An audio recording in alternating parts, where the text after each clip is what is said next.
Allergic rhinitis আসলে allergic সম্বন্ধে আমরা সবাই অবগত, আর রাইনাইটিস হচ্ছে নাকের সাথে জড়িত।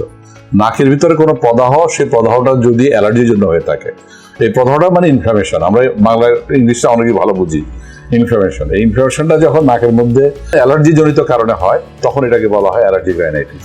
এবং এই অ্যালার্জিক রাইনাইটিস হলে কি হয়, নাকের ভিতরে যেটা হয় সেটা হচ্ছে নাকের মধ্যে থেকে সিক্রেশন আসে, নাক থেকে আপনার সর্দির মতো পড়ে, হাঁচি হয়, নাকের ভিতরটা ফুলে যায়, নাক দিয়ে ভালো শ্বাস নিতে পারে না, নাকের জায়গাটা বন্ধ হয়ে আসতে চায়, নাক দম দিতে অসুবিধা হয়।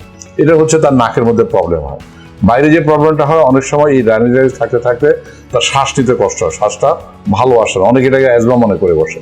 কারো কারো ক্ষেত্রে কি হয়, এই যে চোখটা আছে আমাদের চোখ, এই চোখের চারিদিকে একটা কালো বসে যায়, এইগুলো তো হয়ই।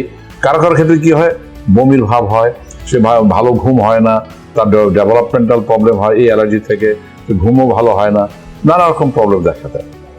এখন এই অ্যালার্জিক রাইনাইটিসটা কেন হয়? অ্যাকচুয়ালি আমাদের বডিতে একটা রোগ প্রতিরোধ ক্ষমতা আছে, ইমিউন সিস্টেম। এই ইমিউন সিস্টেমের সাথে ইমিউন সিস্টেম আমাদের অনেক কিছু অনেক গ্রহণ করতে পারে না, সবার ক্ষেত্রে না, কারো কারো ক্ষেত্রে গ্রহণ করতে পারে না। যখন এটা গ্রহণ করতে পারে না তখন বডিতে একটা রিয়েকশন হয়, সেই রিয়েকশনটাই অ্যালার্জিক রাইনাইটিস হয়ে দেখা দেয়। এখন সেগুলো কি কি? এটা খাদ্য থেকে হতে পারে, ঋতুর পরিবর্তনের সাথে হতে পারে, খাওয়া দাওয়া থেকে হতে পারে। আপনি এই যে বাজারে ফলের বাগান, ফুলের বাগান, যে বাগানের মধ্যে যে রেণু আছে, ফুল আছে, সেগুলো থেকে হতে পারে, ধুলাবালি থেকে হতে পারে, কারো কারো ধুলাবালিতে, কেউ সেন্টের গন্ধ থেকে হতে পারে, যে কোনো ভালো গন্ধ থেকে হতে পারে, দুর্গন্ধ থেকে হতে পারে।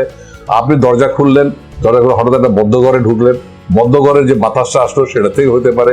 আপনার পাশে আলমিরা থাকে, আলমিরা খুললেন, আলমিরার কাপড় চোপড় গেল, কাপড় লাগাতে গেলেন, তখন হতে পারে। আপনার বাসায় পালেন, কবুতর পালেন, পাখি পালেন, মুরগি পালেন, কেউ কেউ কুকুর পালে, কেউ কেউ বিড়াল পালে। এই যে এগুলো যারা পালে, এদের কাছে এদের যে গায়ে থেকে যে এটা পড়ে সেটা থেকেও কিন্তু হতে পারে। এমনকি আপনার একজন মানুষের গায়ের চামড়া কিন্তু আমাদের পড়ে, আরেকজনের চামড়াটা যদি আপনি কোনো রকম ইনহেল করেন সেখান তো আপনার হতে পারে। তাহলে যে জিনিসটা হচ্ছে যে আপনার বডি যখন একটা ইমিউন ব্যাপারটাকে গ্রহণ করতে পারে না, রিয়াকশন করে, তখনই কিন্তু এই ঘটনাটা ঘটে।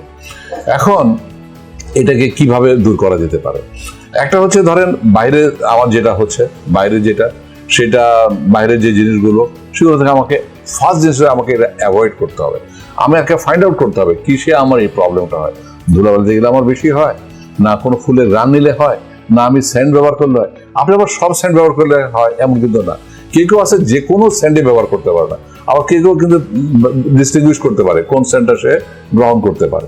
সুতরাং এটা আপনি বুঝে নেবেন। আমি তো মনে করি যে ডক্টর হওয়ার আগে পেশেন্টে বুঝে নেবে তার কিসের প্রবলেম হয়। তারপর পশুপালা, পাখি পালা, এগুলোতে দূরে থাকতে হবে। আপনি বিড়াল, এগুলোতে দূরে যেতে হবে। আপনি ঘরে বসে কি করতে পারেন, একটু গরম পানি ভাপ নিতে পারেন, আপনি একটু হলুদ খেতে পারেন। আমরা অনেক সময় হলুদের চা খাই, আদার চা খাই, এগুলো দিয়ে আপনাকে এটার উন্নতি হতে পারে। তবে সবচেয়ে ভালো হচ্ছে একজন ভালো নাক কান গলা বিশেষজ্ঞের সাথে যোগাযোগ করা, তার কাছ থেকে চিকিৎসা নেওয়া। ধন্যবাদ।